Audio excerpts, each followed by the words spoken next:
بەڕێزان بەردەوامین درێژە بە گفتوگۆکانمان دەدەین. یەکەم گفتوگۆی ئەمڕۆمان گفتوگۆکەین لەبارەی پەیوەندیەکانی حکوومەتی هەرێمی کوردستان لەگەڵ وڵاتانی دەرەوە. لە چه ئاستێکدایە وڵاتانی دەرەوە ڕوانینیان چیە لەسەر هەرێمی کوردستان، لەسەر حکوومەتی هەرێمی کوردستان و پەیوەندیەکان لە چه ئاستێکدان، هەوڵەکان چین بۆ باشترکردنی پەیوەندیەکانی حکوومەتی هەرێم لەگەڵ وڵاتانی دەرەوە، چ وڵاتێکی دیکە کە کۆنسوڵخانەی نیە لە هەرێمی کوردستان بە نیازە یاخود خوازیاریەوەیە کۆنسوڵخانە لە هەرێم بکاتەوە. وانێک پرس و بابەتی تر لەگەڵ زۆر بەڕێز کاکدابان شەدەڵە جێگیری سەرۆکی فەرمانگەی پەیوەندیەکانی دەرەوەی حکوومەتی هەرێمی کوردستان گفتوگۆ دەکەین. کاکدابان سڵاوت لێ بێم، کاتت باش، سپاس دەکەم، سپاس بۆ بەشداریکردنت لە بەرنامەی پرسی ڕۆژ لەگەڵمان. با لەوە دەست پێ بکەین، پەیوەندیەکانی حکوومەتی هەرێمی کوردستان ئێستا لە چه ئاستێکدایە لەگەڵ وڵاتانی دەرەوە، وڵاتانی دەرەوە چۆن دەڕوانە حکوومەتی هەرێم و هەرێمی کوردستان؟ بەڵێ ڕۆژتان باش، پێشە شتێک زۆر سپاس بۆم دەرفەتە، سوپاسی کەناڵەکەتانەکەین. بێگومان هەرێمی کوردستان کە ئەمڕۆ لە بەشێکە لە عێراقا و عێراقش بەشێکە لە ناوچەکە لە ناوچەی ڕۆژهەڵاتی ناوڕاست بە هەموو بۆچوون و دیدەکانەوەیە کە گۆڕانکاری بەڕێوەیە. ئێمە وەکو فەرمانگەی پەیوەندیەکانی دەرەوە وەکو حکوومەتی هەرێمی کوردستان خوازیارین پەیوەندی باشمان هەبێت چ لەگەڵ وڵاتانی دراوسێ لەسەر ئاسی ناوچەکە، چ حکوومەتی عێراق و کۆمەڵگەی نێودەوڵەتیش. ئەتوانم بڵێم لەم قۆناغەیە ماوەیەکی زۆرە خۆشتان لە مێدیاکانی بینن هاتوچۆیەکی دیبلۆماسی زۆر هەیە بۆ بۆچوونی زیاتر پرسیارەکان دەربارەی ئەوەیە بۆچوونی حکوومەتی هەرێمی کوردستان و سەرکردایەتی کورد لەمەڕ گۆڕانکاریەکانی ناوچەکە و عێراق. من ئەتوانم ئەو پەیوەندیانە بە ئاستێکی باش باوەڵم هەڵبسەنجێنم یا دەستنیشان بکەم، بەڵام هێشتا ڕێگایەکی دوورمان لە پێشەوە بە پەیوەندیەکانمان باشتر بکەین، چونکە هەرێمی کوردستان کە لە ناوچەیەکی زۆر با بڵێن ئاڵۆز و تەنگەشاویین، ئەبێ پەیوەندیەکانمان لەسەر ئاستی جیهان و ناوچەکەش و عێراقش پەیوەندیەکی باش بێت. باشە کاکدابان، ئاماژەت بەوە کرد بە حکمی و گۆڕانکاریانەی لە ناوچەکە ڕویان داوە، ینی جموجۆڵێکی گەورەی وڵاتان هەیە بۆ هەرێمی کوردستان، ینی گفتوگۆ هەیە لەگەڵ بەرپرسانی هەرێمی کوردستان. چەندە ئێمە لە دۆخێکداین دەتوانین ئەم پەیوەندیانەمان وەگەڕ بخەین، بەکاری بێنین و چاومان لە پارچەکانی دیکەی کوردستانیش بێ. بێگومان ئەم هەرێمەی ئێمە لە چوارچێوەی عێراقا بە هەرێمێکی سەقامگیر لە قەڵەمە درێسە ڕاوی چەند کێشەیەکی ئابووریمان هەیە و کێشەی هەڵپەسەراوی لەگەڵ بەغا کە هیوادارین چارەسەر بێ کێشەی موچەیە، بەڵام بیر و بۆچوونی سەرکردایەتی کورد و حکوومەتی هەرێم بەلای کۆمەڵگەی نێودەوڵەتیەوە گرنگەوە. بینیمان لە ماوەکانی ڕابردووە شاندی وڵاتانی ئەوروپا، شاندی رووسیا، شاندی ئەمریکا سەردانی ناوچەی ئێمەیان کردووە و بێگومان ئەو گۆڕانکاریانەی کە ئەبێت ئێمەش بێبەش نابین وەکو هەرێمی کوردستان تێیدا، بۆیە بە زۆر لە نزیکەوە ئاگامان لە با بڵێن گۆڕانکاری سیاسیەکان بێت و سەرکردایەتی کوردیش بە تایبەتی هەردوو پارتە سەرکیەکەی کوردستان ئەتوانن ڕۆڵی باش بگێڕن لە پرۆسەی ئاشتی لە باکووری وڵاتەکەمان کە کوردەکانی تورکیا لەم کاتەیە سەرقاڵی ڕێکەوتنێکن لەگەڵ حکوومەتی تورکیایەوە چ لە ڕۆژئاوای کوردستانە گۆڕانکاریی با بڵێن لە سووریا گۆڕانکاریەکی زۆر خێرا هاتوتە پێشەوە کە لەوێژ بێگومان سەردانی وڵاتی ئێمە ئەکەن، شاندەکان کوردەکان و داوای پشتگیری ئەکەن و لە سەرکردایەتی کوردی ئێمە. ئەوە تەفاسیلی زۆرە دیارە، هێشتا زۆری ماوەکە بگەینە ئەنجامێک یا ئاسۆیەکمان لێ دیار بێت، بەڵام کورد ئەمڕۆ لە هەرێمی کوردستان یا حیزبە سیاسیەکانی هەرێمی کوردستان ئەتوانن دەورێکی باش بگێڕن بۆ لێک نزیکردنەوەی ئەو کوردانەی کە لە وڵاتەکانی دراوسێمان هەن، چکە چ سەقامگیری لەوێ هەبێت ئەوەنش ئەم قەواری هەرێمی ئێمە بەهێزترە بێت. باشە کاکدابان، لە ماوەی ڕابردوودا ینی وەفدەکان زۆر داهاتنە هەرێمی کوردستان، دەوترا زەخت لەسەر هەردوو پارتی دەسەڵاتدار، یەکێتی نیشتیمانی کوردستان و پارتی دیموکراتی کوردستانە بۆی کە حکوومەتی هەرێمی کوردستان بە زوویی پێک بێنن، بە زوویی تەشکیل بکرێ. ئەمە ڕاستە، ینی زەختیان لەسەرە، وڵاتانی دەرەوە دەڵێن حکومەتەکە زوو دروست بکەن زوو پێکی بێنن دۆخی ناوچەکە ئەوە دەخوازێ بێگومان خۆی کورد تاوەکو ناوماڵی خۆی زووتر ڕێ بخاتەوە باشترە بۆی کەمە بە یەک دەنگ و بە یەک ڕنگ لەگەڵ چ لە ئێسراستی عێراق بێ چ لەسەر وڵاتان ئاسی وڵاتانی دراوسێ و ناوچەکە بێت یا کۆمەڵگەی نێودەوڵەتی بێ سەقڵمان زیاترە وەزنمان زیاترە بەڵام من وای نابینم کە ئەوان ئەو وڵاتانەی کە دۆستمانن زەخت لە ئێمە بکەن زیاتر دێنە لامان پرسیاریان هەیە بۆچوونی خۆیان هەیە تا ڕادەیەک دەڵێن هاوکارە بین یا پێمان باشە ئێوە وەکو پارتەکانی کە لە هەڵبژاردننی ڕابردووە دەنگی زۆرتان هێناوە زوو حکومەتێک پێک بهێنن بۆ ئەوەی کە بتوانین بە شێوەیەکی سەقامگیر تەمەشای هەرێمی کوردستان بکەین خۆی ناوچەکە بمانێ نەمانێت بە قۆناغێکی ڕاگوزارە تێ ئەپەڕێت و بە هاتنی سەرۆکی ترامپ سەرۆکی ویلایەتە یەکگرتووەکانی ئەمریکا دیار ئەوە خۆیان دید و بۆچوون و سیاسەتی یا دەرەوەی خۆیان جیاوازە بێ لەگەڵ با بڵێن دیموکراتەکان لێرە هەست بەو جموو جۆڵی گۆڕانکاریانە ئەەکەین و دۆستەکانیشمان پێیان باشێ کە ئێمە حکومەتێکی سەقامگیری بەهێزمان لە هەرێمی کوردستان هەبێت و بتوانێت نوێنەرایەتی لە پرسەکانی کورد بکات لەم هەرێمەی ئێمە و هاوکار بێت لە پارچەکانی دیکەی کوردستانیش چ تورکیا بێت چ سووریا بێت بۆیە من ناتوانم بڵێم ینی واشی نبینم کە ئەوان زەخت لێمە بکەن زیاتر خوازیارن و داوامان لێکەن ئێمە حکومەتێکی زوو پێک بهێنی باشە واتە زەختەکە دۆستانەیە ینی زیاتر مەبنایەوەیە کە ئەنی وەکو دۆستێکی هەرێمی کوردستان هەرێم هاان دەدەن و یەکێتی پارتیان دەدەن بۆی کە بە زووی حکومەت پێک بێنن بەڵێ خۆی زۆر ئاشکرایە و باوەڕیشەکەم یعنی زۆر دوان نەکەوتوین لە وڵاتانی ئەوروپاش کە هەڵبژاردن نەکرێت جارێک مانگێکی ئەوێت مانگونێکی ئەوێت تا ئەو ئەنجامانە لە ڕووی نەفسیەوە قوبوڵەکرێت و بەرنامەی کارەکان شیکردنەوە هەڵسەنگانی بۆ کرێت اینجا دوایی لایەنە براوەکان نەچنە سەر مێزی دانیشتن بۆ ڕێخستنەوەی ئیشوکارەکانن و حکومەتی داهاتوو ئێمە ماوەیەکی ڕاستە زۆرمان تێ نەپەڕانوە بەڵام کەمیش نییە لە هەمان کاتە یعنی ئەوەشەکەوێت سەرەوەی دید و بۆچوونی ئەو پارتە سیاسیانەی کە لە کوردستانەیە بۆ شێوەی حکومڕانی و ئێمە بێک شەو ئەزمونێکمان هەیە لەوانەیە بمانەوێت ئەو تێبینی و سەرنجانش ڕێک بخێنەوە لە چوارچێوەی بەرنمەیەک و ڕێکەوتنیش تازایە بۆ حکومەتی هەرێم بەڵام ئەوەی کە وەکو جەنابیشتان فەرمووتان ئەو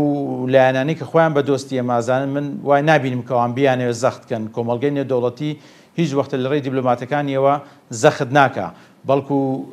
پەیامی وڵاتەکانی خۆیان نەگەیەنن ئەڵێن ئێمە پێمان باشە لەم قۆناغەیە ئەمە بکرێت چکە ئێمە ئێوە بە دۆستی خۆمان نەزانین با بڵێن ئەزمونێکی چەند ساڵەی لە هەرێمی کوردستان هەیە ئێمە ئەو ئەزمونەیە ئەو هەرێمی کوردستانەمان هەرێمیش کوردستانی بەهێزمانەوێت لە چوارچێوەیەکی عێراقی بەهێزە بۆ ئێمەش گرنگە حکومەت پێک بێت بەڵام ئیترەکەوێت سەرەوەی ئێمە تیمێکمان هەیە دیارە هەردوو لا پێکەوە لەسەر و بابەتانە دانووساندنەکەن و بە ڕەزامەندی هەردوو لا بێت ئەو ئامانجانە پێکراوە بێت لەلایەن هەردوو شاندی دانووسکارەوە خۆمان قەنەعەتمان بۆ حکومەتە هەبێت بۆیە بتوانین لەگەڵ لایەنی دەرەوە بە یەک دەنگ و بە یەک هێزی سیاسی دانووساندن بکەین بۆ پاراستنی بەرژەوەندیەکان و ئەم قەوارە و ئەم ئەزمموی خۆمان باشە کاک دابان ئاماژە بۆ کردوتێت لەگەڵ دەست بەکاربوونی سەرک دۆناڵد ترامپ سیاسەتی ئەمریکا جیاوازی هەیە لەگەڵ دیموکراتەکانە ئەم جیاوازیە ڕەنگی داوەتەوە لە مێنی بەم ماوە کەمە لە پەیوەندیەکانی ئەمریکا لەگەڵ هەرێمی کوردستانە بڵێن من نەتوانم بڵێم تا ڕادەیەک وەکو خۆیەتی و ئێمە خوازیاریشن باشتر ببێ بەڵام گۆڕانکاریەکان سەراتاکانی لە وتار و لە مقابلە و لە گفتوگۆی هینی تازای حکومەتی ئەمریکایە بڵێن ئیداری تازای ئەمریکایە خەریکە دەرەکەوێت وەجارێ حکومەتی ئەمریکاش هەموو پۆست و وەزارەت و شوێنە حساسەکان جارێ پڕ نەکراون تۆ چاڕی کۆنگرێسەکەن بۆیە زۆر دەنگ لەسەر زۆبەی پۆستەکان بدرێت ئەو کاتە زیاتر ئێمە بەرچاومان ڕوو نەبێت کە ئەمریکا چ نەوعە پۆلیسیەک یا چ نەوعە سیاسەتێکی دەرەوە لە ڕۆژهەڵاتی ناوڕاست ئەگرێتە بەر. دیارە لێرەیە ئێمە وەکو هەرێمی کوردستان پەیوەندیەکانمان توان بڵێن لەسەر ئاستێکی زۆر باشە، فەرق بە جیاوازیەک ناکەین لە بینی هەردوو حکوومەتەکە، هەردوو پارتی فەرمانڕەوایی ئەمریکایە. زیاتر پەیوەندیەکانی ئێمە لە چوارچێوەی موسەساتایە کە لە سیاسەتی دەرەوەیانە کە لەسەر ئاسی وەزارەتی پێشمەرگەی و ڕێخستنەوەی هێزەکانی پێشمەرگەیە. ئێمە فەرقی ناکەین کە پەیوەندیەکان ئێمە بۆ دواوە ڕۆشت بێ، بەڵکو خوازیارین کە پەیوەندیەکان بچێتە ئاستی باشترەوە و لەو گۆڕانکاریانەی کە لەم هەرێمەیە لەم ناوچەیە ئەکرێ لەم ڕۆژهەڵاتی ناوڕاستەیە ئێمە زەرەرمەند نەبین بەڵکو سوودمەند بین لەو گۆڕانکاریانە. باشە کاک داوان ئاماژەت بۆ کردوتت لە سەراتی وەزارەتی پێشمەرگە بەبەست چی بوو لەوە؟ ئایا ئەمریکیەکان لەگەڵەوە نێمە یەک هێزمانە بێ یەک وەزارەتمانێ بەڵام یەک هێزی هاوبەشی مشتەرەکمانە بێ؟ ئێمە لە وەزارەتی پێشمەرگە بێگومان دوو جۆرە پێشمەرگەمان هەبووە و ماوەی چەند ساڵێکیشە هێزەکانی هاوپەیمانان لەوێ بەرنامەیەکیان هەیە بە ناوی ڕێفۆرمی پێشمەرگە. لەوێ هێزی پێشمەرگەی کوردستان ڕێگە خرێتەوە بە سێ قۆناغ تێئەپەڕێ ئەوە خەڵکانی پسپۆر و شارەزامانەی لە وەزارەتی پێشمەرگە کە لەم کاتەیە سەرقاڵی ئەو ڕێفۆرمەی پێشمەرگەن کە قۆناغەکانی زیاتر یەخستنەوەی هێزی پێشمەرگەیە جا تەدریبکردنە پێیان یا خوڵ و دەورەی تایبەتیان بۆیان هەیە، جا پرچەکردنیانە و ڕێخستنەوەیان لەژێر سێبەری وەزارەتی پێشمەرگەی حکوومەتی هەرێمی کوردستانە. تۆزێک خاوە بەڵام هەنگاوی باشیان ناوە و ئومیدەوارین کە لەگەڵ دەست بەکاربوونی کابینی داهاتوو ئەو ئێمە بتوانین ئەو داواکاریانە یا ئەو سەقفی زەمەنیە بپێچین و هێزی پێشمەرگەی کوردستان لە ژێر چەتری وەزارەتی پێشمەرگەیە بەبێ فەرق و جیاوازی کۆ بکرێتەوە و لە هەمان کاتچە هێزی پێشمەرگەی کوردستان بێتە هێزێکی نیشتیمانی بتوانێت چ سنوورەکان بێت بیپارێزێ و چ بەرگری لە دانیشتوان و ئەم هەرێمێمە بکات. باشە کاک دابان ئاماژەت بۆ کرد لە سەرەتایەتت پەیوەندیەکانمان باشە لەگەڵ وڵاتانی دەرەوە لەگەڵ حکوومەتەکانی دەرەوە، بەڵام هەندێک جار هاوڵاتیان ئێمە گلەی لەوە دەکەن هەندێک لەو وڵاتانەی کە دۆستایەتیشیانێ لەگەڵ هەرێمی کوردستانە بەڵام ڤیزایان بە زەحمەت پێدەدەن، ینی ڤیزای شنگن زۆر پرسیاری لەبارەوە دەکرێت زۆر بە زەحمەت دەدرێت بە هاوڵاتیانی ئێمە. ئەمە پەیوەندی بە چیەوە هەیە؟ وڵای ببوورە پرسیارەکە باش تێ نەگەشتم، مەبەستت وەرگرتنی ڤیزەی شنگن بوو؟ بەڵێ زۆر جار هاوڵاتیان گلەی واکەن هەندێک لە وڵاتانە دۆستایەتێکی باشیانێ لەگەڵ حکوومەتی هەرێمە بەڵام زۆر بە زەحمەت ڤیزادەن بە وڵاتیان ئێمە هەرنێک ڤیزای شنگن، ینی بۆ نمونە وڵاتی وەکو ئیمارات کە پەیوەندێکی زۆر باشی هەیە لەگەڵ هەرێمی کوردستانە بەڵام تۆزێک بە زەحمەت ڤیزادەن بە هاوڵاتیانی ئێمە. ئەمە پەیوەندی بە چیەوە هەیە؟ وەرگرتنی ڤیزا پرۆسەیەکی تایبەتی خۆی هەیە.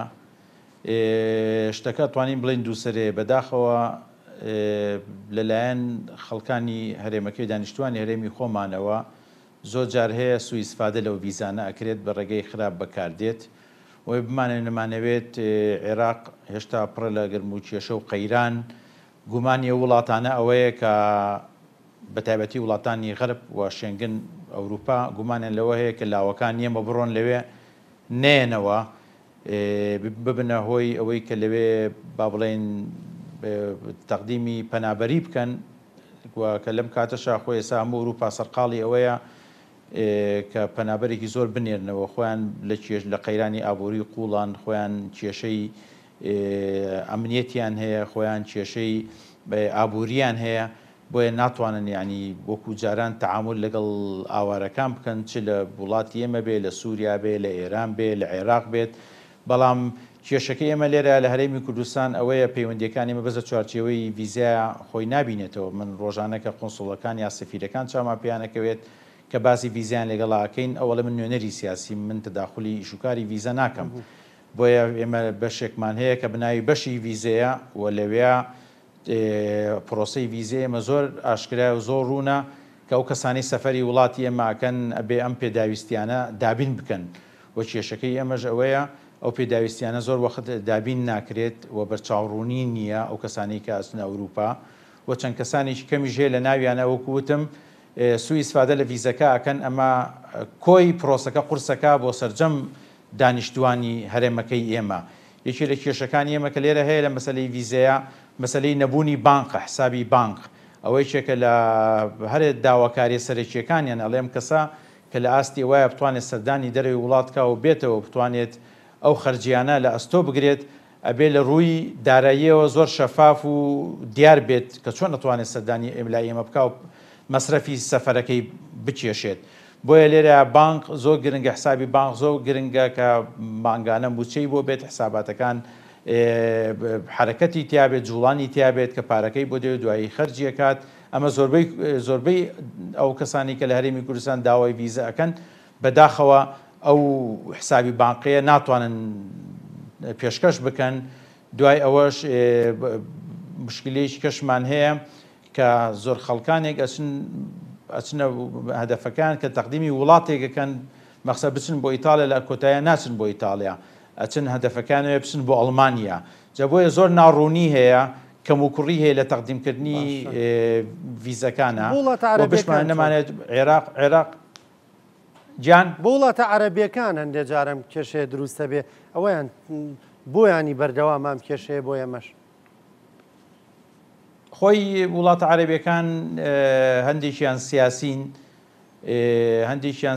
و هەندێکیان کێشەی ئەمنیە یاوەکو کێشەی ئەتوانم بڵم تا ڕادەیەک ڕێزنەگرتنی یاسایە یەکێ لەوانەیە کە ئێستا ئێمە بەرە ڕووی بوونێتەوە کێشێکی گەورەمانەیە وڵاتی ئیماراتە جاران بە ئۆنلاین تەقدیمەکرا و هیچ کێشەیەک نەبوو بۆ وەرگرتنی ڤیزە ئێستا چەند پێوەرێکیان داناوێکیان لەوانە کەسانی گەنج ئەوەی کە با بڵێن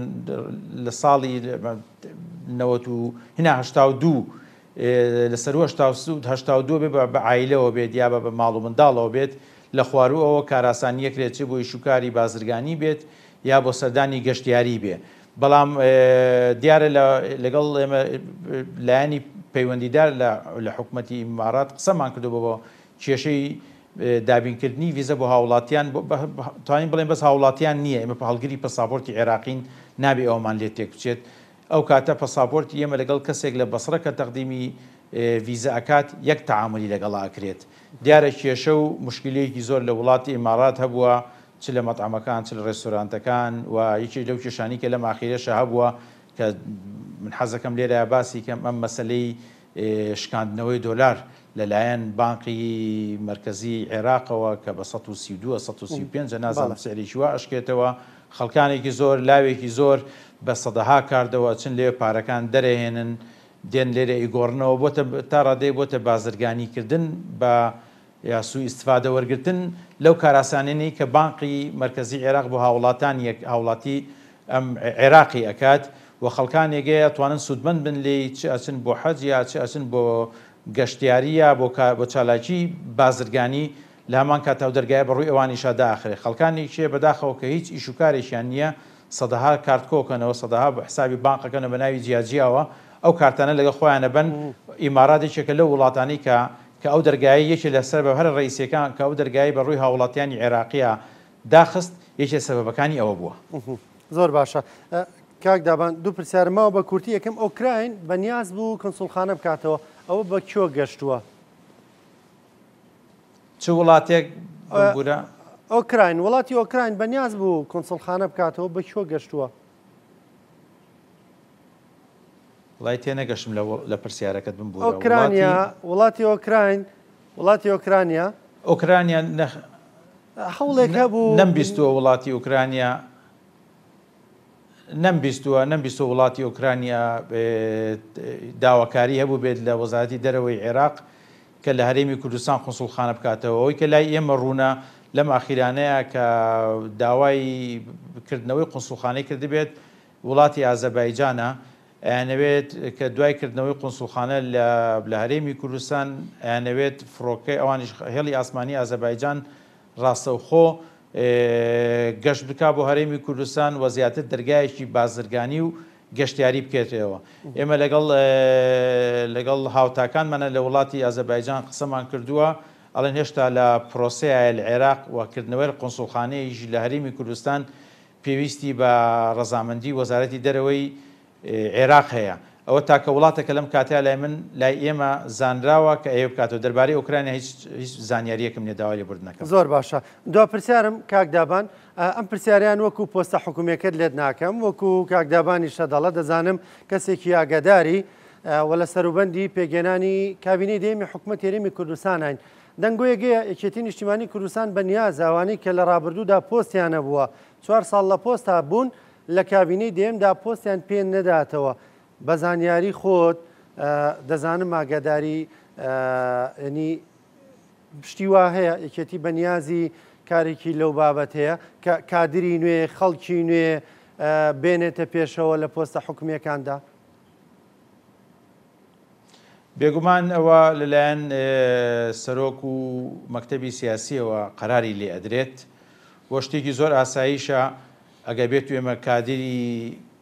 تازەمان خوێنی تازە بەشداری پێ بکەین لە حکومڕانی کابینەی دێمە و ئەو کەسانەی خەڵکێکی زۆرمان هەیە کە دێها ساڵە لە پۆستان لە حکوومەت هێرێمی کوردستان و کەسانێکشمان هەیە کە ئەو یاسا تازایی عێراق کە کاری پێکرە 6 ساڵە و خانەنشین ئەبێت بێگومان ئەبێت جێگایان پڕ بکرێتەوە و لە ناو حیزبی شاوەنی من ئاگام لێ بێت ئێستا کەسانێکی زۆر وەکو مافێکی ئەندامبوونی خۆیان لە یەکێتی نیشتیمانی کوردستان سیڤی تەقدیمەکەن کە سیڤیەکان تەقدیمەکەن و بێگومان لیژنەیەکە بێنە ناو حیزبە هەڵسەنگاندن بۆ کار و وەدایەن ئێمە ئەبێ خەڵکانی تازە بێنین ناو حکوومەت هێرێمی کوردستانەوە کادیرێکی باشی زۆرمان هەیە لە ناو یەکێتی نیشتیمانی کوردستان وەختیەوە هاتووە کە دەرفەتیان پێ بدرێت وەختیەوە هاتووە کە سوود لە ئەزمون و توانایان وەربژێرە ناو حکوومەت هێرێمی کوردستان. جارێک ئەتوانم بڵێم تۆزێک زووە بەس نەوعە جوڵەیەکی وا هەیە حەقی ئەو کادیرانەیە و کە بێن دەرفەتیان پێ بدرێن ناو حکوومەت هێرێمی کوردستان خزمەت بکەن بەڵام لە هەمان کاتیشا دڵنیام ئەوەش ڕەچاوە گیرێت ئەو کەسانی کە ئەدایان باشوە و کارمەندن پلە باڵان لە ناو حکوومەت هێرێمی کوردستانە ئەم چەند ساڵە خزمەتیان کردووە و زیاتر با بڵێن زیاتر خزمەتی دانیشتوانی هەرێمی کوردستانیان کردووە و خزمەتی دام و دەستگای حکوومەتی هەرێمیان کردووە داهێنانیان هەبووە دید و بۆچوونی جیاوازیان هەبووە لە ناو هەرێمی کوردستانە لە ناو حکوومەتی هەرێمی کوردستانە دڵنیام ئەوانش کە ئیشیان پێ دەدرێتەوە ئێمە ناتوانین گۆڕانکاریەکی ڕادیکاڵ بکەین هەمووی ئەوەی کە لە حکوومەتە بینێرینەوە خاننشینیان بکەین و تیمیژی تازە بینین پێویستە تێکەڵەیە بکرێت ئەو خەڵکانێک کە ئەزمونیان هەیە لە ناو حکوومەت هێرێمی کوردستانە ساڵانێکی زۆرە ئیش بکەن چەند ئەوەی کە ئەدایان باش بووە خزمەتیان کردووە بمێننەوە و خەڵکانی تازەش بێتە ناو حکوومەت هێرێمی کوردستان دەرفەتیش بۆ لاو و گەنج و خوشک و برای زیاتر بڕەخسێنرێت بۆی کە بەشداریان پێ بکرێت لە حکوومەتی هەرێم. زۆر بەڕێز کاکدابان شەدەڵە جێگری سەرۆکی فەرمانگەی پەیوەندیەکانی دەرەوەی حکوومەتی هەرێم سپاس دەکەم سپاس بە بەشداریکردنت لەگەڵمان سپاس کە وەڵامی پرسیارەکانت داین.